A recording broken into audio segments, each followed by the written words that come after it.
हरि ओम मित्रों, ईश्वर की आराधना करने के तरीके अनेक हैं। इसमें पूरे विधि विधान से पूजा करने से लेकर उपवास रखकर भी ईश्वर को प्रसन्न करने जैसी रीति है।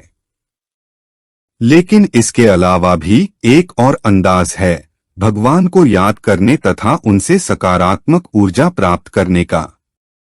यह तरीका है परिक्रमा का, जो किसी धार्मिक स्थल के इर्द गिर्द की जाती है।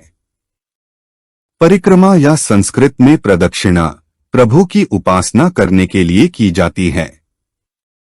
अक्सर लोग मंदिरों, मस्जिदों तथा गुरुद्वारों में एक विशेष स्थल जहां भगवान की मूर्ति या फिर कोई पूज्य वस्तु रखी जाती है, उस स्थान के आसपास चक्राकार दिशा में परिक्रमा करते हैं।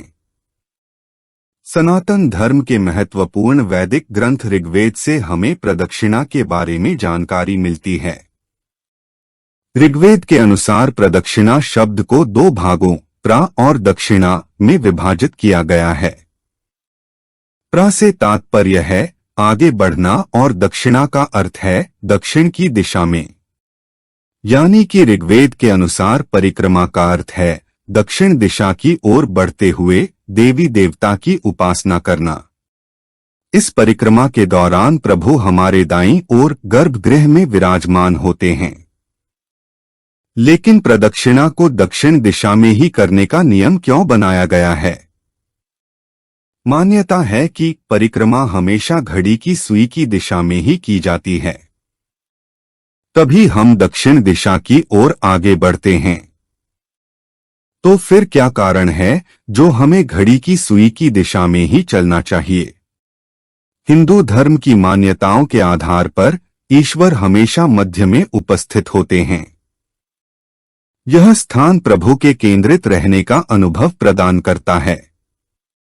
यह बीच का स्थान हमेशा एक ही रहता है और यदि हम इसी स्थान से गोलाकार दिशा में चलें तो हमारा और भगवान के बीच का अंतर एक ही रहता है। यह फासला ना बढ़ता है और ना ही घटता है। इससे मनुष्य को ईश्वर से दूर होने का भी आभास नहीं होता और उसमें यह भावना बनी रहती है कि प्रभु उसके आसपास ही हैं। यह परिक्रमा केवल पारंपरिक आधार पर ही नहीं की जाती, बल्कि इसे करने के और भी कारण हैं। कारण जानने से पहले जरूरी है परिक्रमा करने के लाभ जानना, लेकिन इससे भी अति आवश्यक है परिक्रमा करने के पीछे का इतिहास। हिंदू धार्मिक इतिहास में दी गए एक कथा हमें परिक्रमा करने का कारण भी बताती है। एक बार भगवान शंकर की अर्धांगिनी माता पार्वती द्वारा अपने पुत्रों कार्तिकेय तथा गणेश को सांसारिक ज्ञान प्राप्त करने के लिए पृथ्वी का एक चक्कर लगाकर उनके पास वापस लौटने का आदेश दिया गया। जो भी पुत्र इस परिक्रमा को पूर्ण कर माता के पास सबसे पहले पहुंचता वही इस दौड़ का विजेता होता तथा उनकी नजर में सर्वश्रेष्ठ कहलाता। यह सुन कार्तिकेय अपनी सुंदर सवारी मोर पर सवार हुए तथा पृथ्वी का चक्कर लगाने के लिए निकल पड़े। उन्हें यह भ्रमण समाप्त करने में युग लग गए, लेकिन दूसरी ओर गणेश द्वारा माता की आज्ञा को पूरा करने का तरीका काफी अलग था, जिसे देख सभी हैरान रह गए। गणेश ने अपने दोनों हाथ जोड़े तथा माता पार्वती के चक्कर लगाना शुरू कर दिया। जब कार्तिकेय पृथ्वी का चक्कर लगाकर वापस लौटे और गणेश को अपने सामने पाया तो वह हैरान हो गए। उन्हें अपनी आंखों पर विश्वास नहीं हो रहा था कि कैसे गणेश उनसे पहले दौड़ का समापन कर सकते हैं। बाद में प्रभु गणेश से जब पूछा गया तो उन्होंने बताया कि उनका संसार तो स्वयं उनकी माता है, इसलिए उन्होंने अपनी माता की परिक्रमा कर ली। इस पौराणिक कथा में भगवान गणेश की सूझबूझ न केवल मनुष्य को परिक्रमा पूर्ण करने का महत्व समझाती है, बल्कि यह भी बताती है कि हमारे माता पिता जो कि ईश्वर के समान हैं, उनकी परिक्रमा करने से ही हमें संसार का ज्ञान प्राप्त होता है।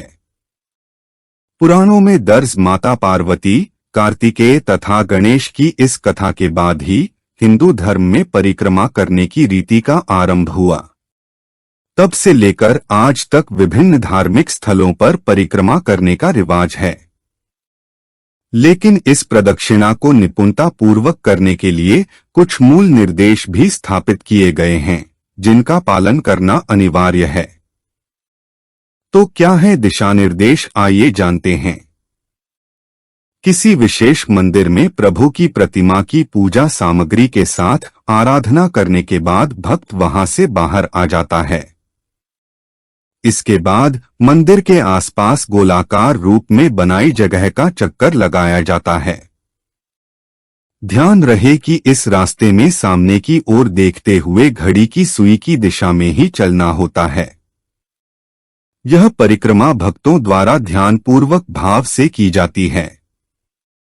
परिक्रमा में विशेष होता है शिव मंदिर, जहां भगवान शिव की मूर्ति या फिर शिवलिंग पर जलाभिषेक, फल फूल तथा अन्य वस्तुएं चढ़ाने के बाद भक्तों द्वारा परिक्रमा की जाती है। यह परिक्रमा शिव मंदिर के आसपास की जाती है और अंत में मंदिर के गोमुख द्वार पर खत्म होती है। मान्यता है कि शिव मंदिर में परिक्रमा करते समय यदि आपके रास्ते में शिवलिंग पर अर्पित किया गया जल, दूध, घी, नारियल या अन्य किसी भी चढ़ावे की वस्तु से भरपूर पानी की निकासी आती है तो आपको उसे पार नहीं करना चाहिए। इस स्थान से फिर घड़ी की सुई की उल्टी दिशा में घूम जाना चाहिए। यह भी मान्यता है कि परिक्रमा हमेशा धीरे धीरे ही करनी चाहिए और हमें किसी भी प्रकार की जल्दी नहीं करनी चाहिए। आराम से चलते हुए हमारा प्रभु पर ध्यान बना रहता है और इसी प्रकार हमें मन की शांति प्राप्त होती है। प्रदक्षिणा को घड़ी की सुई की दिशा में करने का एक कारण यह भी है कि इस तरह से चलते हुए प्रभु हमेशा हमारे दाईं ओर रहते हैं, जिससे हमें खुद भी जीवन में सही दिशा में रहने की ही सीख मिलती है। भगवान से विभिन्न फल पाने के लिए या फिर अपने मन को शांति देने के लिए हम उनसे प्रार्थना करते हैं। इसी तरह से भगवान की परिक्रमा करते हुए भी हमें अनेक लाभ मिलते हैं। कहते हैं मंदिर या पूजा स्थल पर प्रार्थना करने के बाद उस जगह का वातावरण काफी सकारात्मक ऊर्जा से भर जाता है। जो भी व्यक्ति उस स्थान पर उस समय मौजूद होता है उसे इस ऊर्जा की प्राप्ति होती है। यही कारण है कि ठीक गणेश भगवान की तरह ही मंदिर में भक्त भी भगवान की मूर्ति की परिक्रमा करता है और उनसे सकारात्मक ऊर्जा प्राप्त करता है। यह ऊर्जा हमें जीवन में आगे बढ़ने की शक्ति प्रदान करती है। इस तरह न केवल आध्यात्मिक वरन मनुष्य के शरीर को भी वैज्ञानिक रूप से लाभ देती है परिक्रमा।